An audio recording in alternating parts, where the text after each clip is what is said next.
The Secret Agent by Joseph Conrad. Chapter 11. After Chief Inspector Heat had left him, Mr. Verloc moved about the parlor. From time to time he eyed his wife through the open door.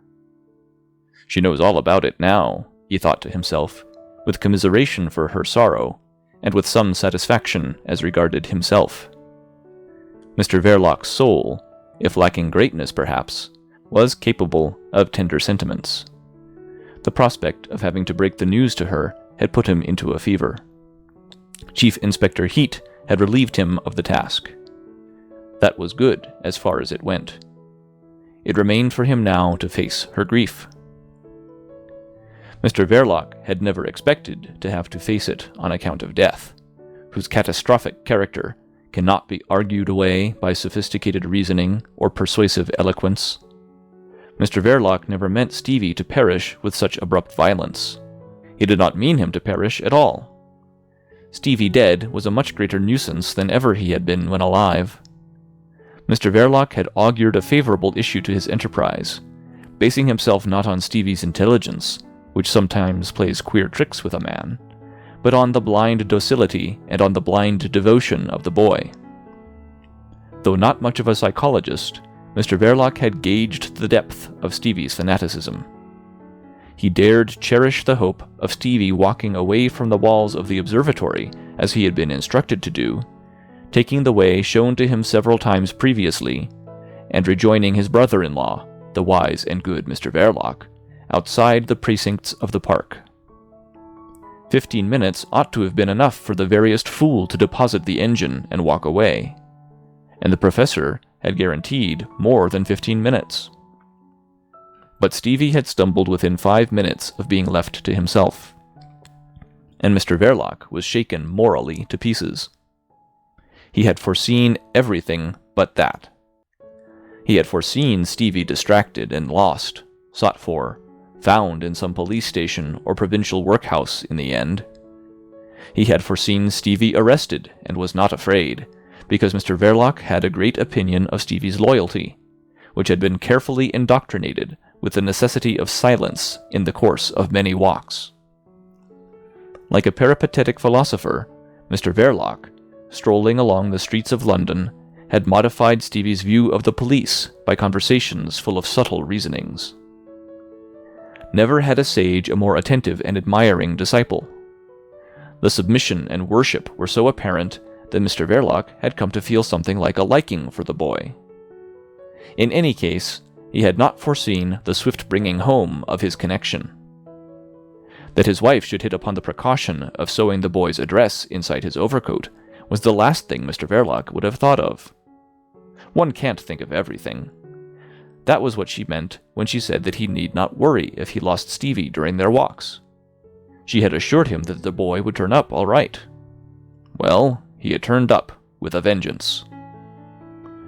Well, well, muttered Mr. Verloc in his wonder. What did she mean by it? Spare him the trouble of keeping an anxious eye on Stevie? Most likely she had meant well, only she ought to have told him of the precaution she had taken. Mr. Verloc walked behind the counter of the shop. His intention was not to overwhelm his wife with bitter reproaches. Mr. Verloc felt no bitterness. The unexpected march of events had converted him to the doctrine of fatalism. Nothing could be helped now. He said, "I didn't mean any harm to come to the boy." Mrs. Verloc shuddered at the sound of her husband's voice. She did not uncover her face. The trusted secret agent of the late Baron Stott Wartenheim looked at her for a time with a heavy, persistent, undiscerning glance. The torn evening paper was lying at her feet. It could not have told her much. Mr. Verloc felt the need of talking to his wife. "It's that damned Heat, eh?" he said. "He upset you. He's a brute blurting it out like this to a woman. I made myself ill thinking how to break it to you. I sat for hours in the little parlor of Cheshire Cheese thinking over the best way. You understand I never meant any harm to come to that boy." Mr. Verloc, the secret agent, was speaking the truth. It was his marital affection that had received the greatest shock from the premature explosion. He added, I didn't feel particularly gay sitting there and thinking of you." He observed another slight shudder of his wife, which affected his sensibility. As she persisted in hiding her face in her hands, he thought he had better leave her alone for a while. On this delicate impulse, Mr. Verloc withdrew into the parlor again, where the gas jet purred like a contented cat. Mrs. Verloc's wifely forethought had left the cold beef on the table with carving knife and fork and half a loaf of bread for Mr. Verloc's supper. He noticed all these things now for the first time, and, cutting himself a piece of bread and meat, began to eat. His appetite did not proceed from callousness. Mr. Verloc had not eaten any breakfast that day. He had left his home fasting. Not being an energetic man, he found his resolution in nervous excitement, which seemed to hold him mainly by the throat. He could not have swallowed anything solid. Michaelis's cottage was as destitute of provisions as the cell of a prisoner. The ticket of leave apostle lived on a little milk and crusts of stale bread. Moreover, when Mr. Verloc arrived, he had already gone upstairs after his frugal meal. Absorbed in the toil and delight of literary composition, he had not even answered Mr. Verloc's shout up the little staircase, "I am taking this young fellow home for a day or two." And, in truth, Mr. Verloc did not wait for an answer, but had marched out of the cottage at once, followed by the obedient Stevie. Now that all action was over, and his fate taken out of his hands with unexpected swiftness, Mr. Verloc felt terribly empty physically. He carved the meat, cut the bread, and devoured his supper, standing by the table, and now and then casting a glance towards his wife. Her prolonged immobility disturbed the comfort of his refection. He walked again into the shop and came up very close to her. This sorrow with a veiled face made Mr. Verloc uneasy. He expected, of course, his wife to be very much upset, but he wanted her to pull herself together.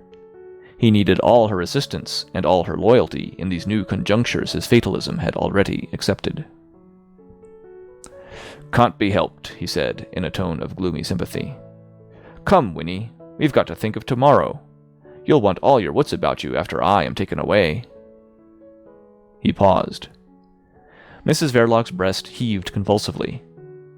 This was not reassuring to Mr. Verloc, in whose view the newly created situation required from the two people most concerned in it calmness, decision, and other qualities incompatible with the mental disorder of passionate sorrow. Mr. Verloc was a humane man. He had come home prepared to allow every latitude to his wife's affection for her brother. Only he did not understand either the nature or the whole extent of that sentiment. And in this he was excusable, since it was impossible for him to understand it without ceasing to be himself. He was startled and disappointed, and his speech conveyed it by a certain roughness of tone. "You might look at a fellow," he observed, after waiting a while. As if forced through the hands covering Mrs. Verloc's face, the answer came, deadened, almost pitiful. "I don't want to look at you as long as I live." "Eh? What?" Mr. Verloc was merely startled by the superficial and literal meaning of this declaration.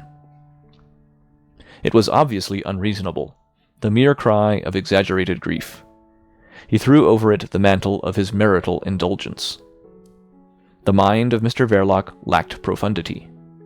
Under the mistaken impression that the value of individuals consists in what they are in themselves, he could not possibly comprehend the value of Stevie in the eyes of Mrs. Verloc. She was taking it confoundedly hard, he thought to himself. It was all the fault of that damned heat. What did he want to upset the woman for? But she mustn't be allowed, for her own good, to carry on so till she got quite beside herself. "Look here, you can't sit like this in the shop," he said, with affected severity, in which there was some real annoyance, for urgent practical matters must be talked over if they had to sit up all night. "Somebody might come in at any minute," he added, and waited again. No effect was produced, and the idea of the finality of death occurred to Mr. Verloc during the pause. He changed his tone. "Come, this won't bring him back," he said gently, feeling ready to take her in his arms and press her to his breast, where impatience and compassion dwelt side by side. But except for a short shudder, Mrs. Verloc remained apparently unaffected by the force of that terrible truism. It was Mr. Verloc himself who was moved. He was moved in his simplicity to urge moderation by asserting the claims of his own personality. "Do be reasonable, Winnie. What would it have been if you had lost me?" He had vaguely expected to hear her cry out, but she did not budge. She leaned back a little, quieted down to a complete unreadable stillness. Mr. Verloc's heart began to beat faster with exasperation and something resembling alarm. He laid his hand on her shoulder, saying, "Don't be a fool, Winnie." She gave no sign. It was impossible to talk to any purpose with a woman whose face one cannot see. Mr. Verloc caught hold of his wife's wrists, but her hands seemed glued fast. She swayed forward bodily to his tug and nearly went off the chair. Startled to feel her so helplessly limp, he was trying to put her back on the chair when she stiffened suddenly all over, tore herself out of his hands, ran out of the shop, across the parlor, and into the kitchen. This was very swift. He had just a glimpse of her face and that much of her eyes that he knew she had not looked at him. It had all the appearance of a struggle for the possession of a chair, because Mr. Verloc instantly took his wife's place in it. Mr. Verloc did not cover his face with his hands, but a somber thoughtfulness veiled his features. A term of imprisonment could not be avoided. He did not wish now to avoid it. A prison was a place as safe from certain unlawful vengeances as the grave, with this advantage, that in a prison there is room for hope. What he saw before him was a term of imprisonment, an early release, and then life abroad somewhere, such as he had contemplated already in case of failure. Well, it was a failure, if not exactly the sort of failure he had feared.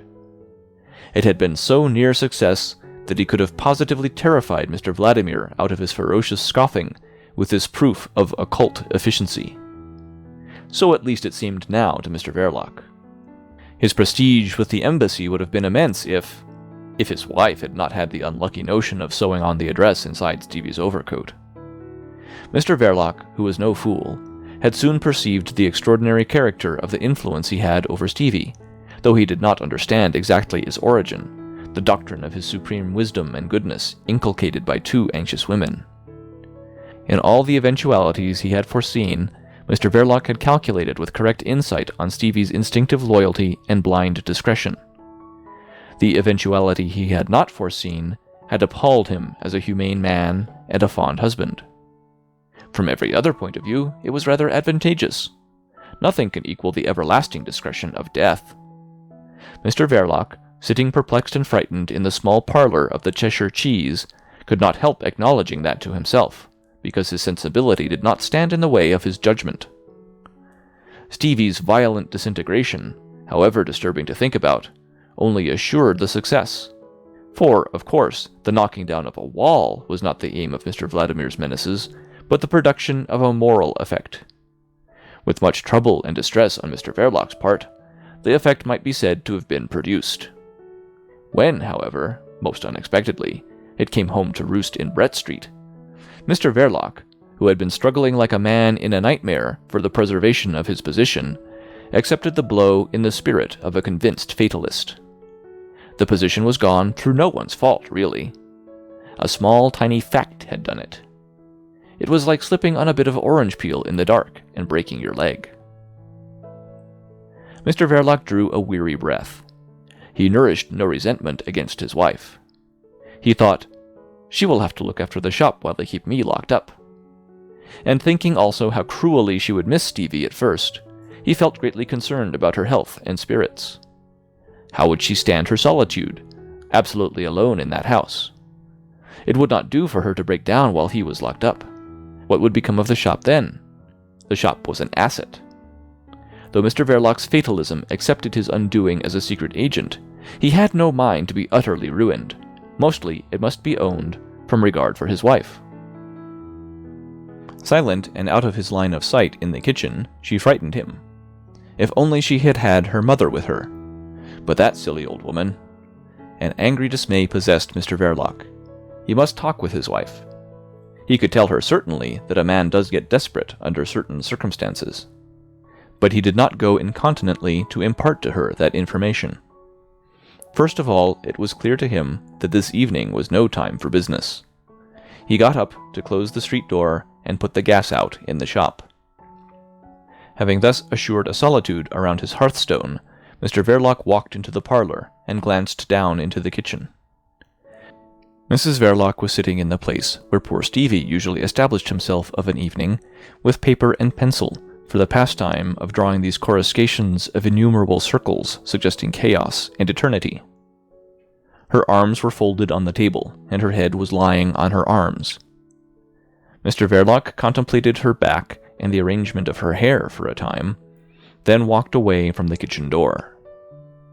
Mrs. Verloc's philosophical, almost disdainful incuriosity, the foundation of their accord in domestic life, made it extremely difficult to get into contact with her, now this tragic necessity had arisen. Mr. Verloc felt this difficulty acutely. He turned around the table in the parlour with his usual air of a large animal in a cage. Curiosity being one of the forms of self-revelation, a systematically incurious person remains always partly mysterious. Every time he passed near the door, Mr. Verloc glanced at his wife uneasily. It was not that he was afraid of her. Mr. Verloc imagined himself loved by that woman. But she had not accustomed him to make confidences, and the confidence he had was of a profound psychological order. How, with his want of practice, could he tell her what he himself felt but vaguely? That there are conspiracies of fatal destiny, that a notion grows in a mind sometimes till it acquires an outward existence, an independent power of its own, and even a suggestive voice. He could not inform her that a man may be haunted by a fat, witty, clean-shaved face, till the wildest expedient to get rid of it appears a child of wisdom. On this mental reference to a first secretary of a great embassy, Mr. Verloc stopped in the doorway, and, looking down into the kitchen with an angry face and clenched fists, addressed his wife. "You don't know what a brute I had to deal with." He started off to make another perambulation of the table. Then, when he had come to the door again, he stopped, glaring in from the height of 2 steps. "A silly, jeering, dangerous brute, with no more sense than... After all these years, a man like me, and I have been playing my head at that game. You didn't know. Quite right, too. What was the good of telling you that I stood the risk of having a knife stuck into me any time these 7 years we've been married? I am not a chap to worry a woman that's fond of me. You had no business to know." Mr. Verloc took another turn round the parlour, fuming. "A venomous beast," he began again from the doorway. "Drive me out into a ditch to starve for a joke. I could see he thought it was a damned good joke. A man like me. Look here. Some of the highest in the world got to thank me for walking on their 2 legs to this day. That's the man you've got married to, my girl." He perceived that his wife had sat up. Mrs. Verloc's arms remained lying stretched on the table. Mr. Verloc watched at her back as if he could read there the effect of his words. "There isn't a murdering plot for the last 11 years that I hadn't my finger in at the risk of my life. There's scores of these revolutionists I've sent off, with their bombs in their blamed pockets, to get themselves caught on the frontier. The old Baron knew what I was worth to his country, and here suddenly a swine comes along, an ignorant, overbearing swine." Mr. Verloc, stepping slowly down 2 steps, entered the kitchen, took a tumbler off the dresser, and, holding it in his hand, approached the sink, without looking at his wife. "It wasn't the old Baron who would have had the wicked folly of getting me to call on him at 11 in the morning. There are 2 or 3 in this town that, if they had seen me going in, would have made no bones about knocking me on the head sooner or later.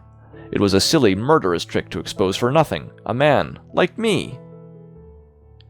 Mr. Verloc, turning on the tap above the sink, poured 3 glasses of water, one after another, down his throat, to quench the fires of his indignation. Mr. Vladimir's conduct was like a hot brand which set his eternal economy in a blaze. He could not get over the disloyalty of it.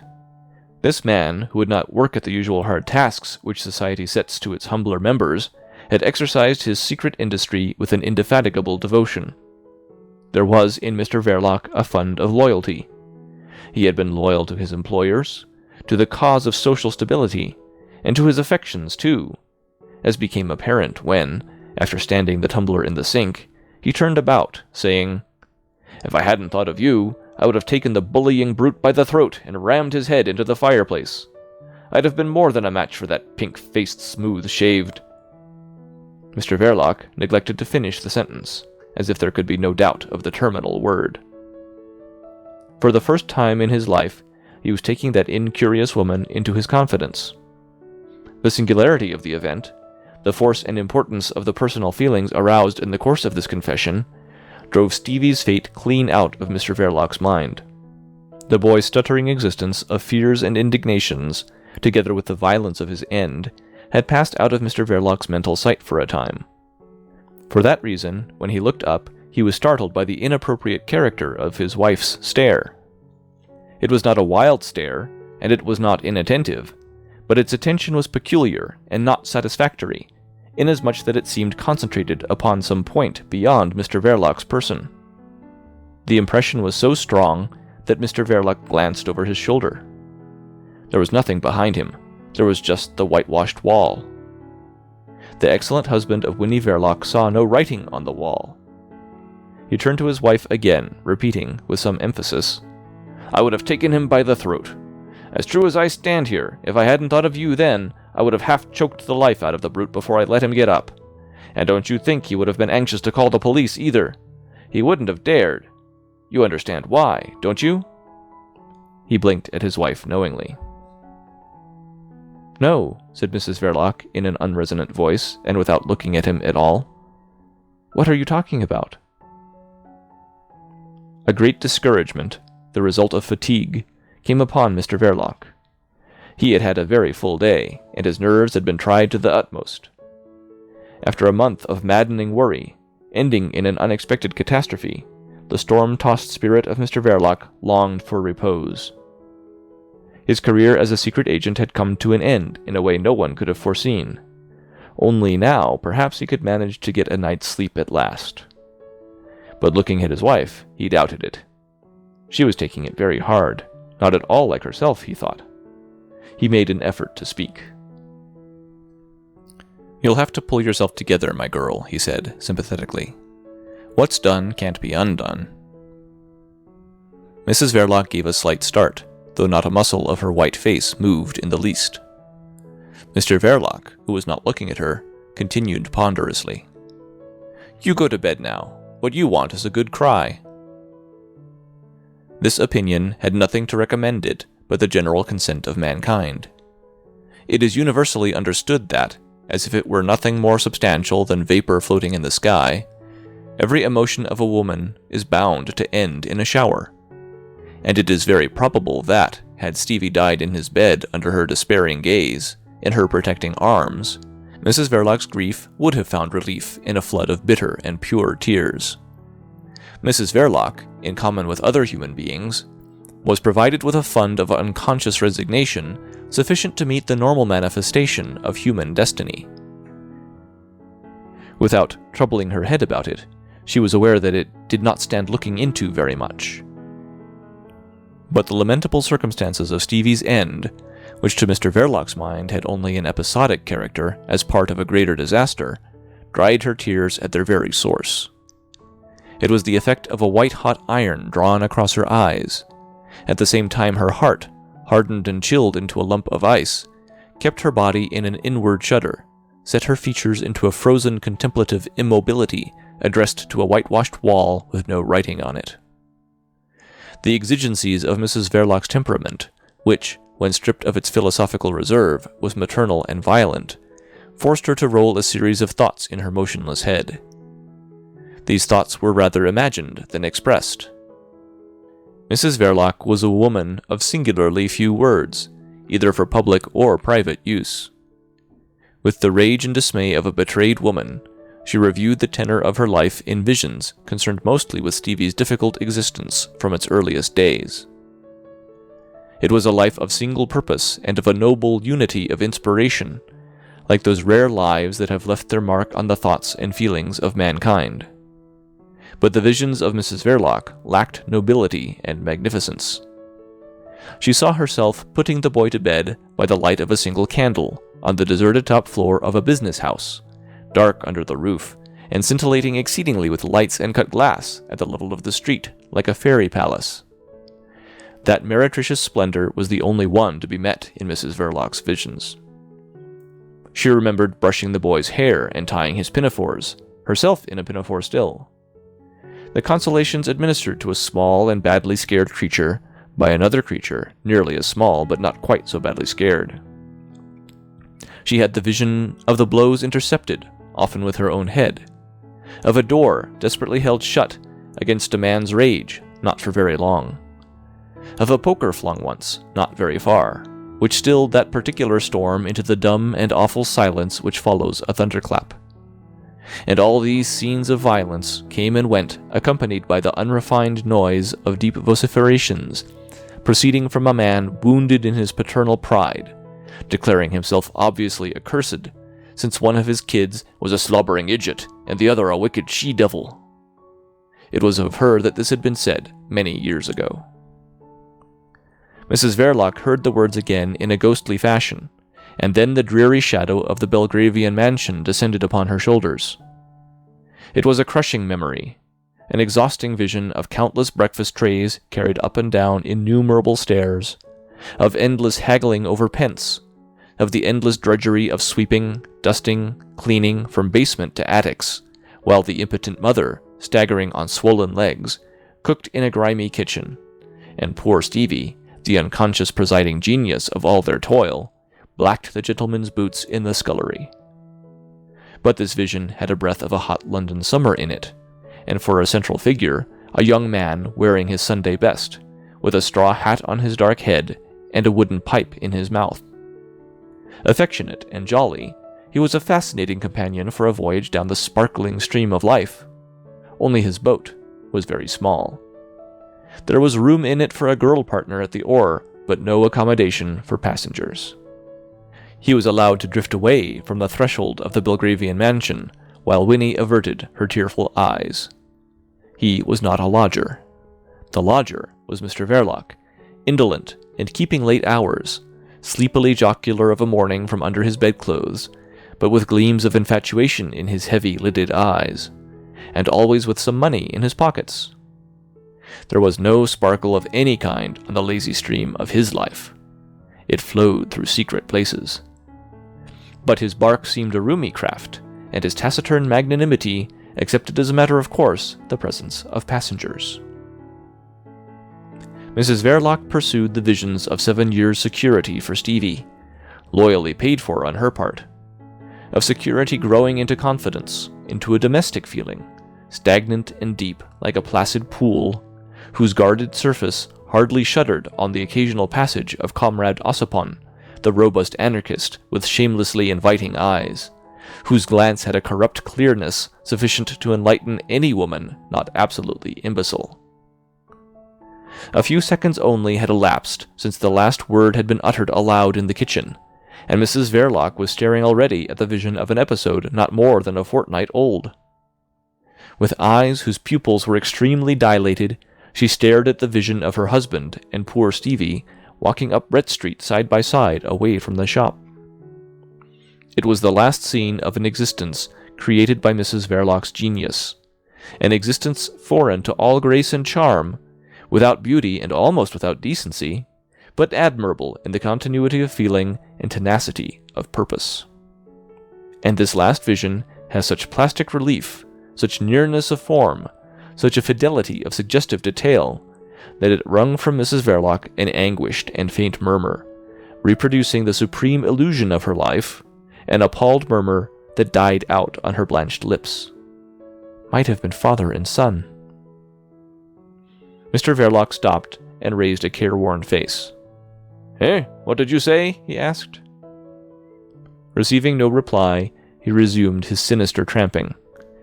Then, with a menacing flourish of a thick, fleshy fist, he burst out, "Yes, the embassy people. A pretty lot, ain't they? Before a week's out, I'll make some of them wish themselves 20 feet underground. Eh, what?" He glanced sideways, with his head down. Mrs. Verloc gazed at the whitewashed wall. A blank wall, perfectly blank. A blankness to run at and dash your head against. Mrs. Verloc remained immovably seated. She kept still as the population of half the globe would keep still in astonishment and despair were the sun suddenly put out in the summer sky by the perfidy of a trusted providence. "The embassy," Mr. Verloc began again, after a preliminary grimace which bared his teeth wolfishly. "I wish I could get loose in there with a cudgel for half an hour. I would keep on hitting till there wasn't a single unbroken bone left amongst the whole lot. But never mind, I'll teach them yet what it means trying to throw out a man like me to rot in the streets. I've a tongue in my head. All the world shall know what I've done for them. I am not afraid. I don't care. Everything'll come out. Every damned thing. Let them look out." In these terms did Mr. Verloc declare his thirst for revenge. It was a very appropriate revenge. It was in harmony with the promptings of Mr. Verloc's genius. It had also the advantage of being within the range of his powers, and of adjusting itself easily to the practice of his life, which had consisted precisely in betraying the secret and unlawful proceedings of his fellow men. Anarchists or diplomats were all one to him. Mr. Verloc was temperamentally no respecter of persons. His scorn was equally distributed over the whole field of his operations.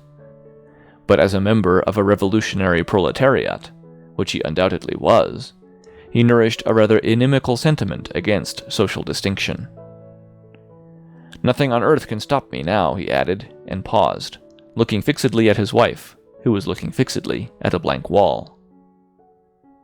The silence in the kitchen was prolonged, and Mr. Verloc felt disappointed. He had expected his wife to say something, but Mrs. Verloc's lips, composed in their usual form, preserved a statuesque immobility like the rest of her face, and Mr. Verloc was disappointed. Yet the occasion did not, he recognized, demand speech from her. She was a woman of very few words. For reasons involved in the very foundation of his psychology, Mr. Verloc was inclined to put his trust in any woman who had given herself to him. Therefore, he trusted his wife. Their accord was perfect, but it was not precise. It was a tacit accord, congenial to Mrs. Verloc's incuriosity and to Mr. Verloc's habits of mind, which were indolent and secret. They refrained from going to the bottom of facts and motives. This reserve, expressing in a way their profound confidence in each other, introduced at the same time a certain element of vagueness into their intimacy. No system of conjugal relations is perfect. Mr. Verloc presumed that his wife had understood him, but he would have been glad to hear her say what she thought at the moment. It would have been a comfort. There were several reasons why this comfort was denied him. There was a physical obstacle. Mrs. Verloc had no sufficient command over her voice. She did not see any alternative between screaming and silence, and instinctively she chose the silence. Winnie Verloc was temperamentally a silent person. And there was the paralyzing atrocity of the thought which occupied her. Her cheeks were blanched, her lips ashy, her immobility amazing. And she thought, without looking at Mr. Verloc, "This man took the boy away to murder him.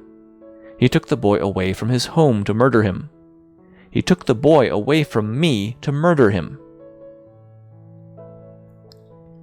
Mrs. Verloc's whole being was racked by that inconclusive and maddening thought. It was in her veins, in her bones, in the roots of her hair. Mentally she assumed the biblical attitude of mourning. The covered face, the rent garments, the sound of wailing and lamentation filled her head.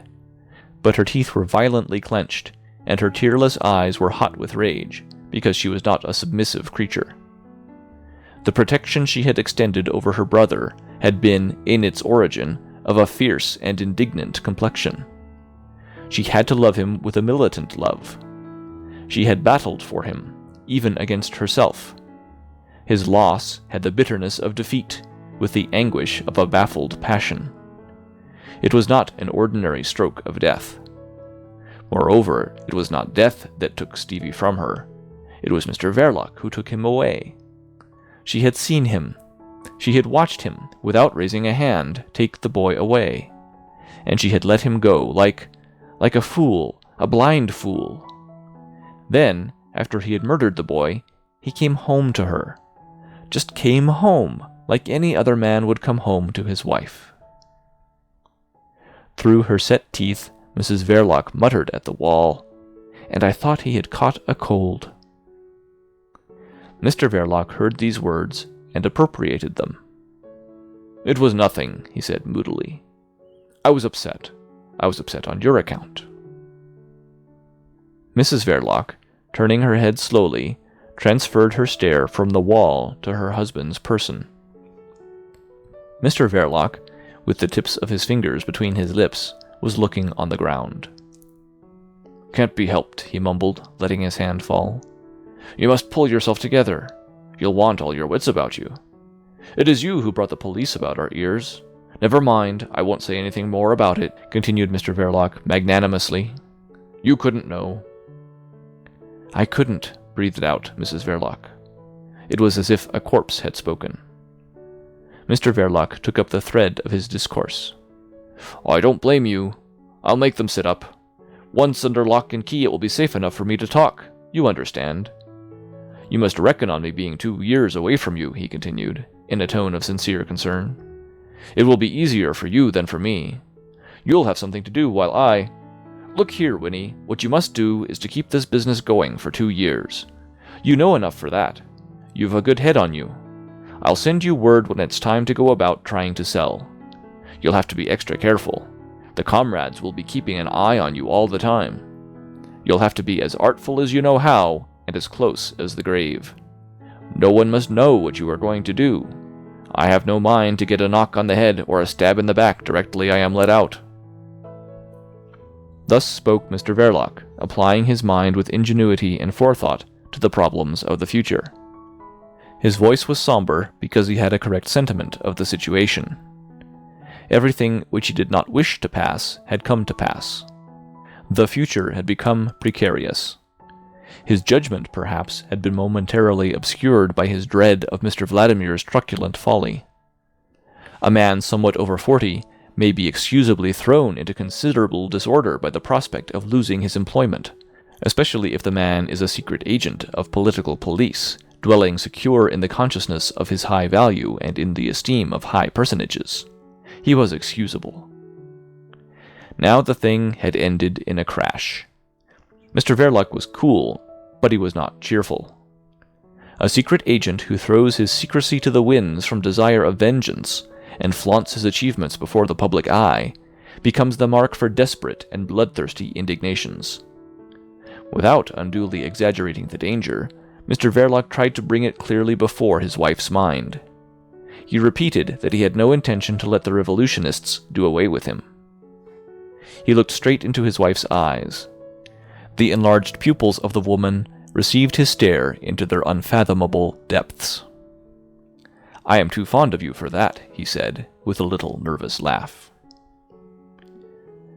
A faint flush colored Mrs. Verloc's ghastly and motionless face. Having done with the visions of the past, she had not only heard, but had also understood the words uttered by her husband. By their extreme disaccord with her mental condition, these words produced on her a slightly suffocating effect. Mrs. Verloc's mental condition had the merit of simplicity, but it was not sound.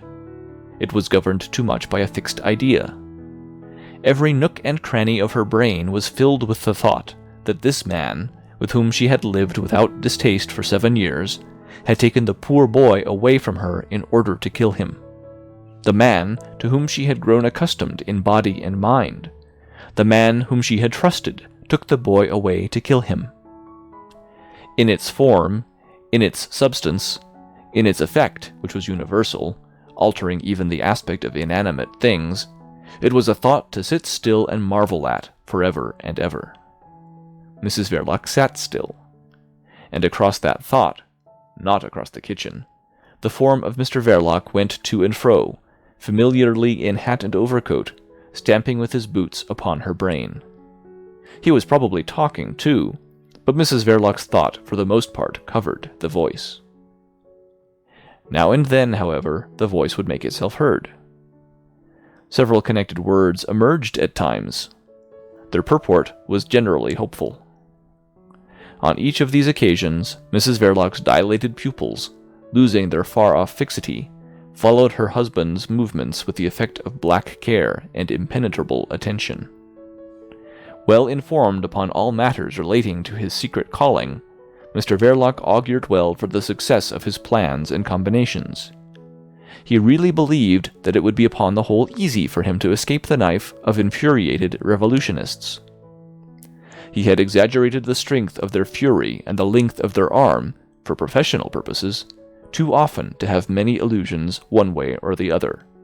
For to exaggerate with judgment, one must begin by measuring with nicety. He knew also how much virtue and how much infamy is forgotten in 2 years, 2 long years. His first really confidential discourse to his wife was optimistic from conviction. He also thought it good policy to display all the assurance he could muster. It would put heart into the poor woman. On his liberation, which, harmonizing with the whole tenor of his life, would be secret, of course, they would vanish together without loss of time. As to covering up the tracks, he begged his wife to trust him for that. He knew how it was to be done so that the devil himself— He waved his hand. He seemed to boast. He wished only to put heart into her. It was a benevolent intention, but Mr. Verloc had the misfortune not to be in accord with his audience. The self-confident tone grew upon Mrs. Verloc's ear, which let most of the words go by, for what were words to her now? What could words do to her, for good or evil in the face of her fixed idea? Her black glance followed that man who was asserting his impunity, the man who had taken poor Stevie from home to kill him somewhere. Mrs. Verloc could not remember exactly where, but her heart began to beat very perceptibly.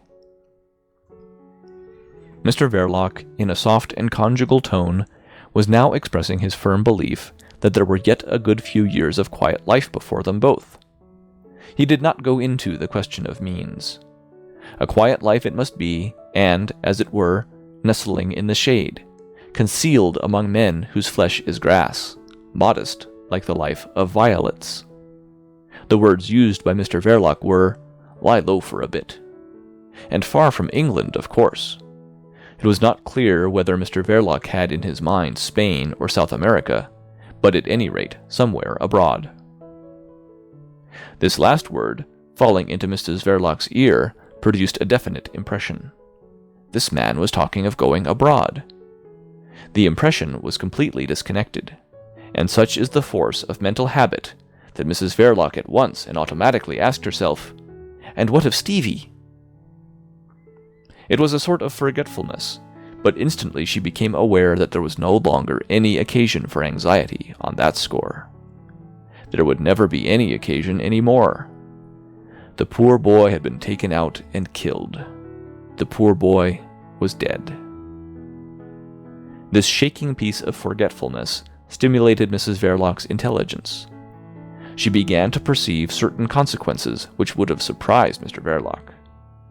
There was no need for her now to stay there, in that kitchen, in that house, with that man, since the boy was gone forever.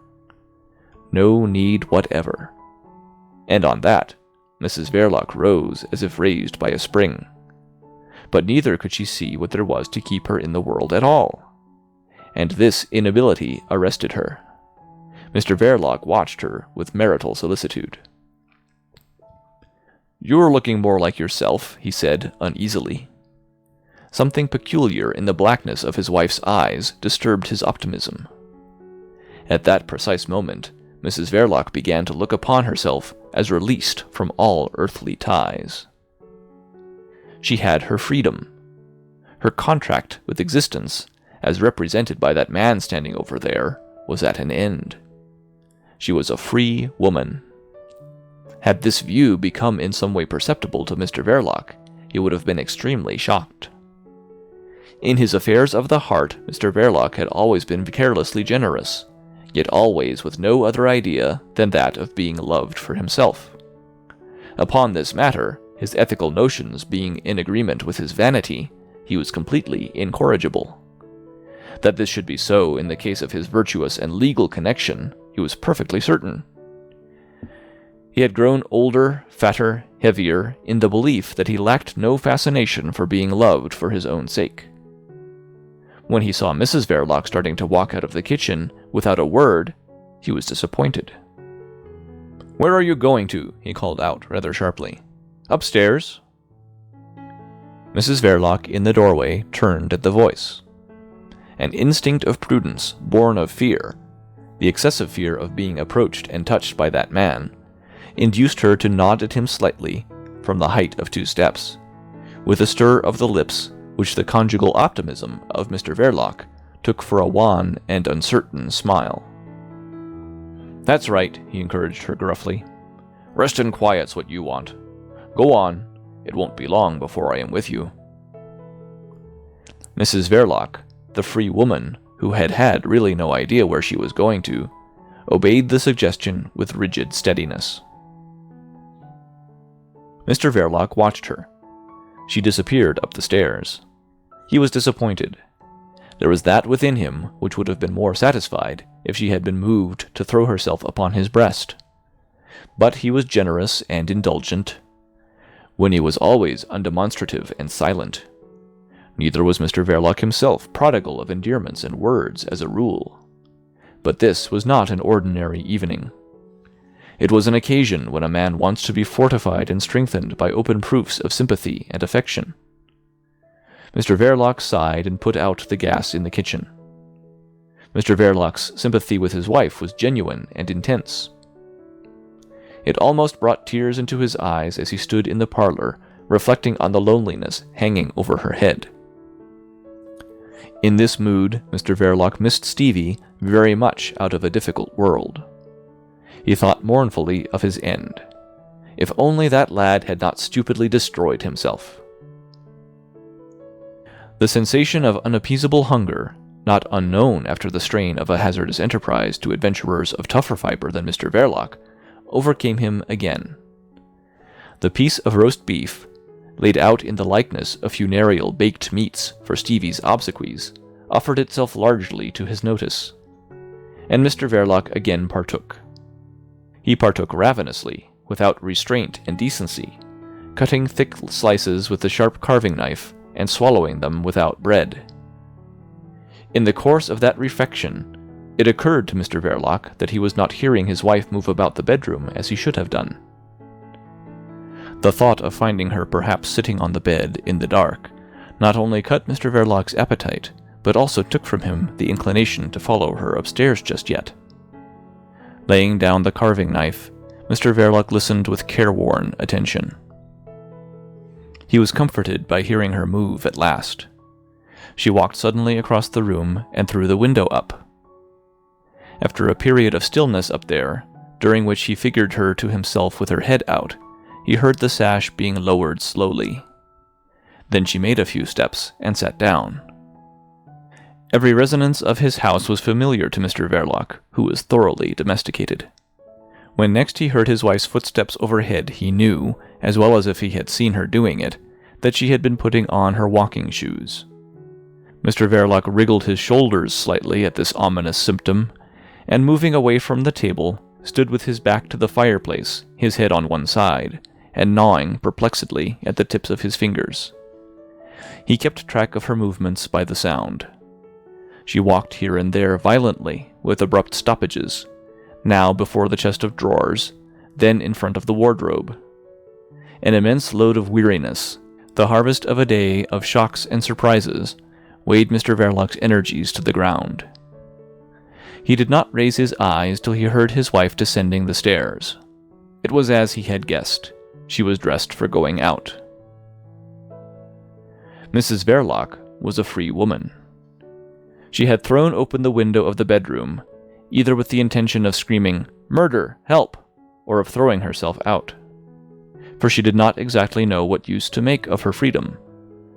Her personality seemed to have been torn into 2 pieces, whose mental operations did not adjust themselves very well to each other. The street, silent and deserted from end to end, repelled her by taking sides with that man who was so certain of his impunity.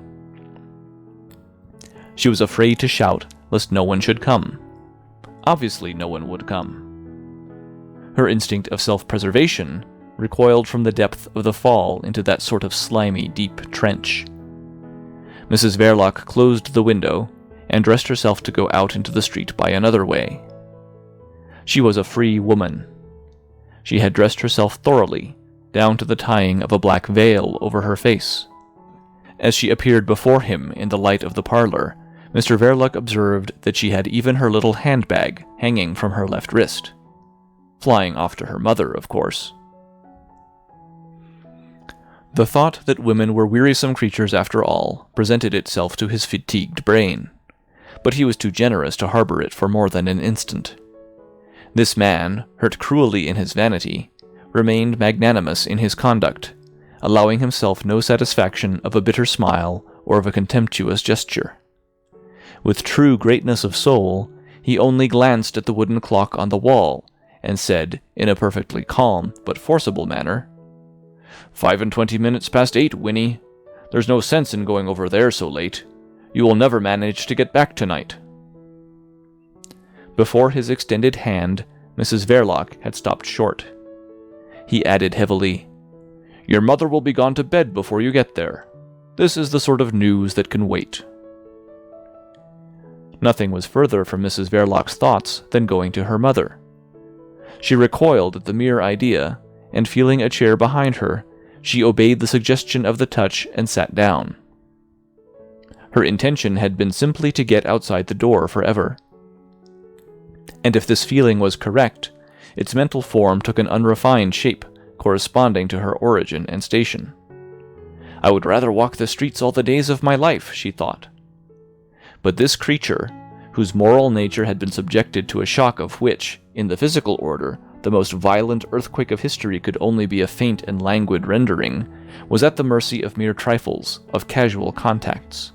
She sat down. With her hat and veil, she had the air of a visitor, of having looked in on Mr. Verloc for a moment. Her instant docility encouraged him, whilst her aspect of only temporary and silent acquiescence provoked him a little.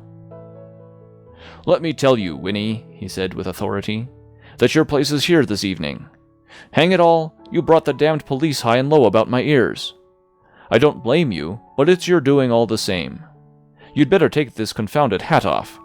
I can't let you go out, old girl," he added in a softened voice. Mrs. Verloc's mind got hold of that declaration with morbid tenacity. The man who had taken Stevie out from under her very eyes to murder him in a locality whose name was at the moment not present to her memory would not allow her to go out. Of course he wouldn't. Now he had murdered Stevie, he would never let her go. He would want to keep her for nothing.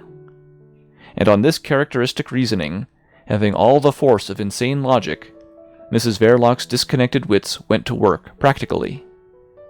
She could slip by him, open the door, run out.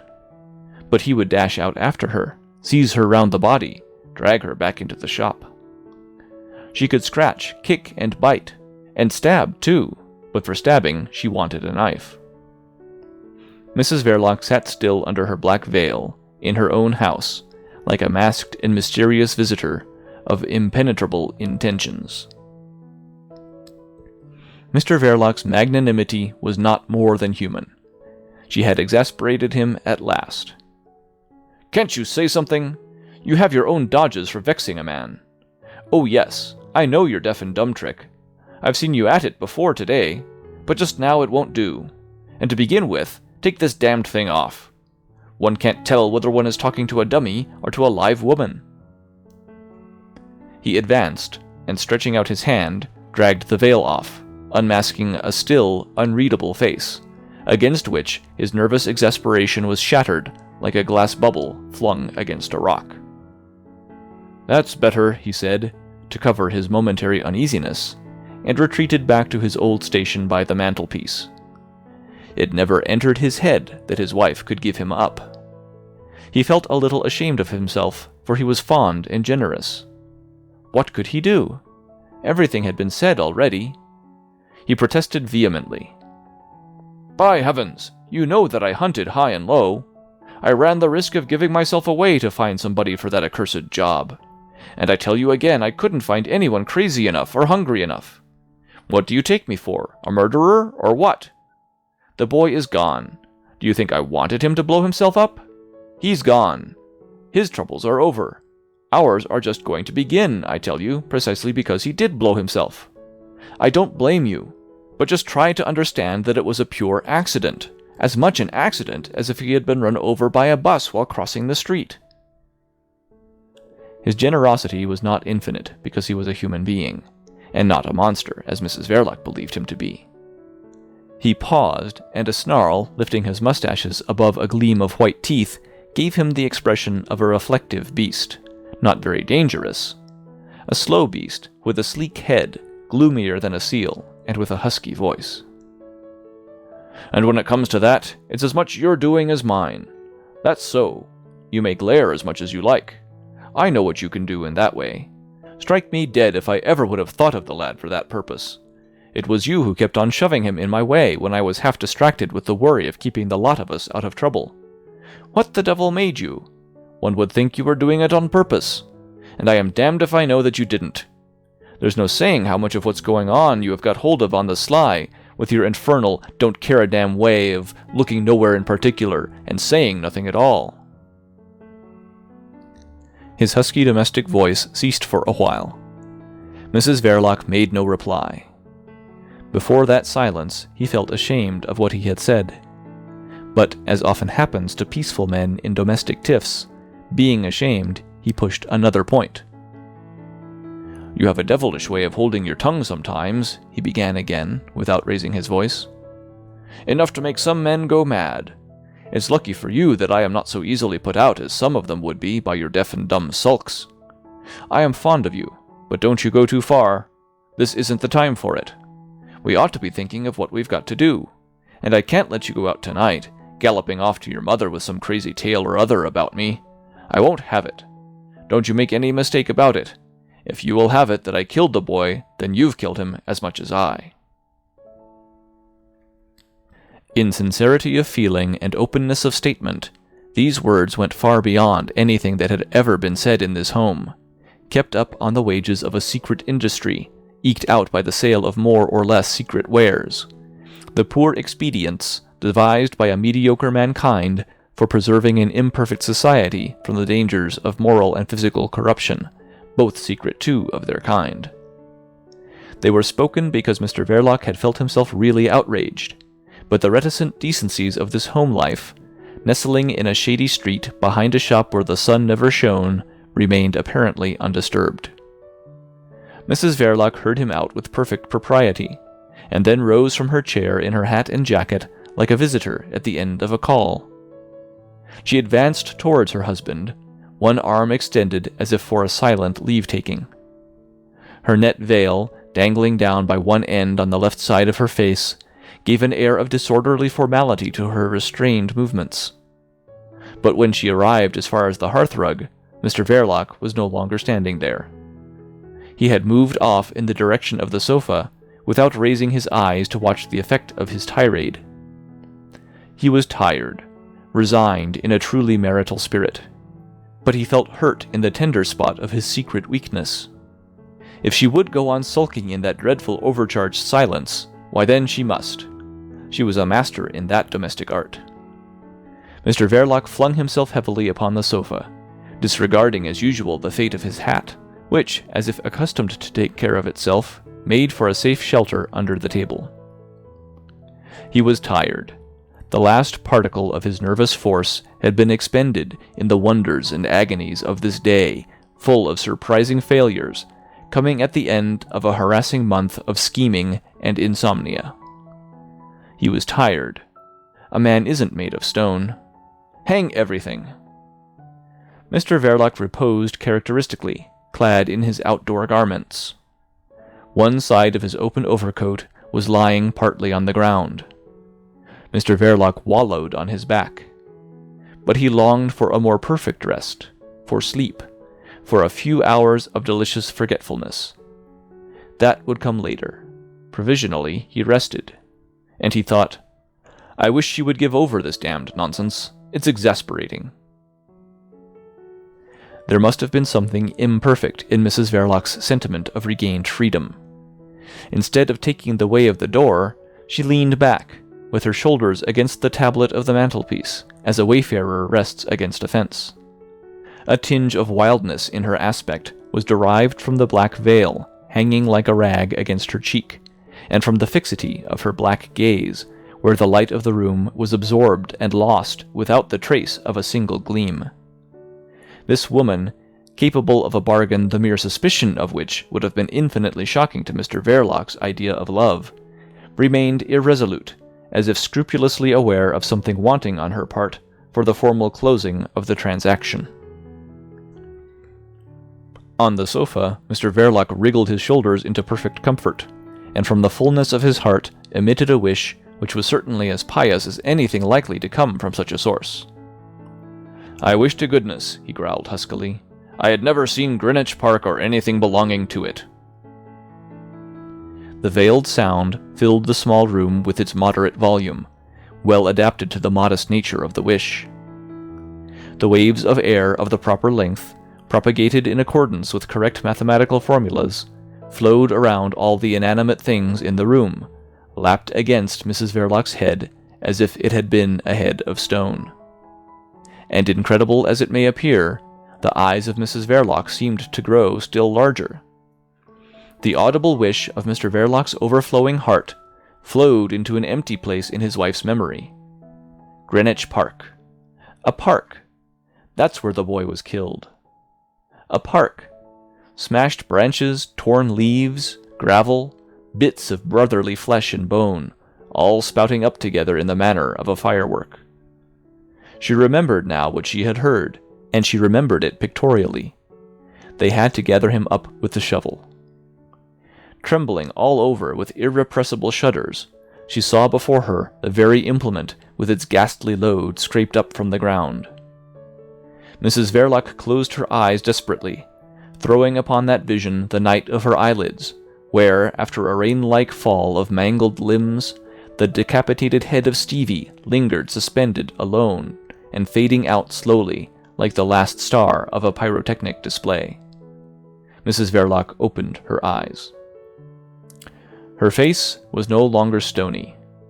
Anybody could have noted the subtle change on her features, in the stare of her eyes, giving her a new and startling expression, an expression seldom observed by competent persons under the conditions of leisure and security demanded for thorough analysis, but whose meaning could not be mistaken at a glance.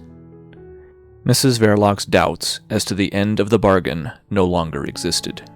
Her wits, no longer disconnected, were working under the control of her will. But Mr. Verloc observed nothing. He was reposing in that pathetic condition of optimism induced by an excess of fatigue. He did not want any more trouble, with his wife, too, of all people in the world.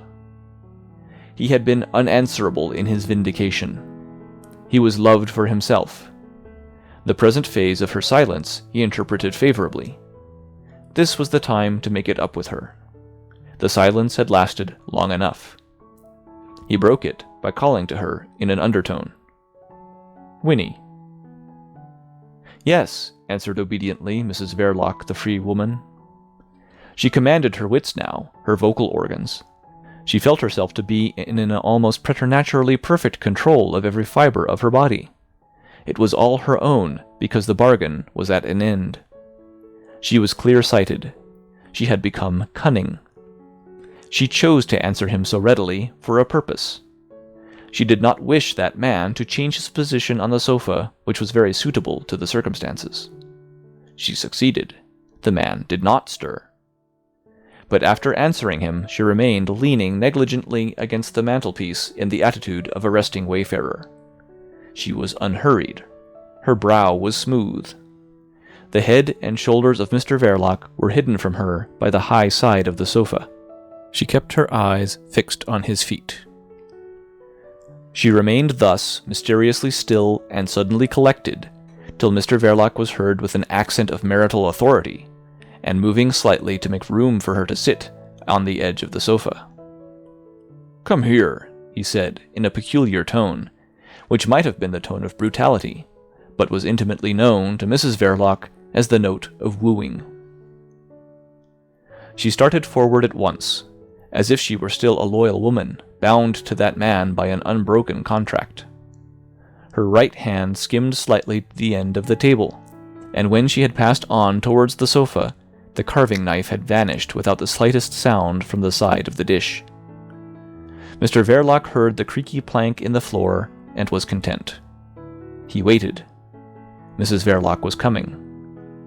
As if the homeless soul of Stevie had flown for shelter straight to the breast of his sister, guardian, and protector, the resemblance of her face with that of her brother grew at every step, even to the droop of the lower lip, even to the slight divergence of the eyes.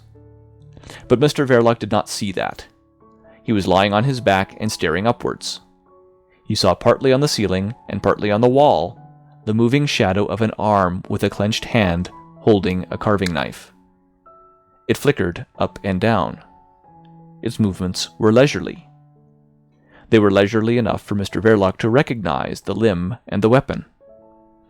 They were leisurely enough for him to take in the full meaning of the portent, and to taste the flavor of death rising in his gorge. His wife had gone raving mad, murdering mad. They were leisurely enough for the first paralyzing effect of this discovery to pass away, before a resolute determination to come out victorious from the ghastly struggle with that armed lunatic. They were leisurely enough for Mr. Verloc to elaborate a plan of defense, involving a dash behind the table and the felling of the woman to the ground with a heavy wooden chair. But they were not leisurely enough to allow Mr. Verloc the time to move either hand or foot. The knife was already planted in his breast.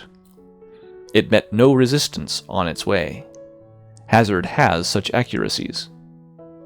Into that plunging blow, delivered over the side of the couch, Mrs. Verloc had put all the inheritance of her immemorial and obscure descent, the simple ferocity of the age of caverns, and the unbalanced nervous fury of the age of bar-rooms. Mr. Verloc, the secret agent, turning slightly on his side with the force of the blow, expired without stirring a limb, in the muttered sound of the word "don't," by way of protest. Mrs. Verloc had let go the knife, and her extraordinary resemblance to her late brother had faded, had become very ordinary now. She drew a deep breath, the first easy breath since Chief Inspector Heat had exhibited to her the labeled piece of Stevie's overcoat. She leaned forward on her folded arms over the side of the sofa. She adopted that easy attitude, not in order to watch or gloat over the body of Mr. Verloc, but because of the undulatory and swinging movements of the parlor, which for some time behaved as though it were at sea in a tempest. She was giddy, but calm. She had become a free woman, with a perfection of freedom which left her nothing to desire, and absolutely nothing to do, since Stevie's urgent claim on her devotion no longer existed. Mrs. Verloc, who thought in images, was not troubled now by visions, because she did not think at all, and she did not move. She was a woman enjoying her complete irresponsibility and endless leisure, almost in the manner of a corpse. She did not move, she did not think. Neither did the mortal envelope of the late Mr. Verloc reposing on the sofa. Except for the fact that Mrs. Verloc breathed, these two would have been perfect in accord. That accord of prudent reserve, without superfluous words, and sparing of signs, which had been the foundation of their respectable home life. For it had been respectable, covering, by a decent reticence, the problems that may arise in the practice of a secret profession and the commerce of shady wares. To the last, its decorum had remained undisturbed by unseemly shrieks and other misplaced sincerities of conduct. And after the striking of the blow, this respectability was continued in immobility and silence. Nothing moved in the parlor till Mrs. Verloc raised her head slowly and looked at the clock with inquiring mistrust. She had become aware of a ticking sound in the room. It grew upon her ear, while she remembered clearly that the clock on the wall was silent, had no audible tick. What did it mean by beginning to tick so loudly all of a sudden? Its face indicated 10 minutes to 9. Mrs. Verloc cared nothing for time, and the ticking went on. She concluded it could not be the clock, and her sullen gaze moved along the walls, wavered, and became vague while she strained her hearing to locate the sound. Tick, tick, tick. After listening for some time, Mrs. Verloc lowered her gaze deliberately on her husband's body. Its attitude of repose was so homelike and familiar that she could do so without feeling embarrassed by any pronounced novelty in the phenomena of her home life. Mr. Verloc was taking his habitual ease. He looked comfortable. By the position of the body, the face of Mr. Verloc was not visible to Mrs. Verloc, his widow. Her fine, sleepy eyes, traveling downward on the track of the sound, became contemplative on meeting a flat object of bone which protruded a little beyond the edge of the sofa. It was the handle of the domestic carving knife, with nothing strange about it but its position at right angles to Mr. Verloc's waistcoat, and the fact that something dripped from it. Dark drops fell on the floor-cloth, one after another, with a sound of ticking growing fast and furious like the pulse of an insane clock. At its highest speed, this ticking changed into a continuous sound of trickling. Mrs. Verloc watched that transformation with shadows of anxiety coming and going on her face. It was a trickle, dark, swift, thin. Blood. At this unforeseen circumstance, Mrs. Verloc abandoned her pose of idleness and irresponsibility. With a sudden snatch at her skirts and a faint shriek, she ran to the door, as if the trickle had been the first sign of a destroying flood. Finding the table in her way, she gave it a push with both hands, as though it had been alive, with such force that it went for some distance on its 4 legs, making a loud, scraping racket, whilst the big dish with the joint crashed heavily on the floor. Then all became still. Mrs. Verloc, on reaching the door, had stopped. A round hat, disclosed in the middle of the floor by the moving of the table, rocked slightly on its crown in the wind of her flight. End of chapter 11.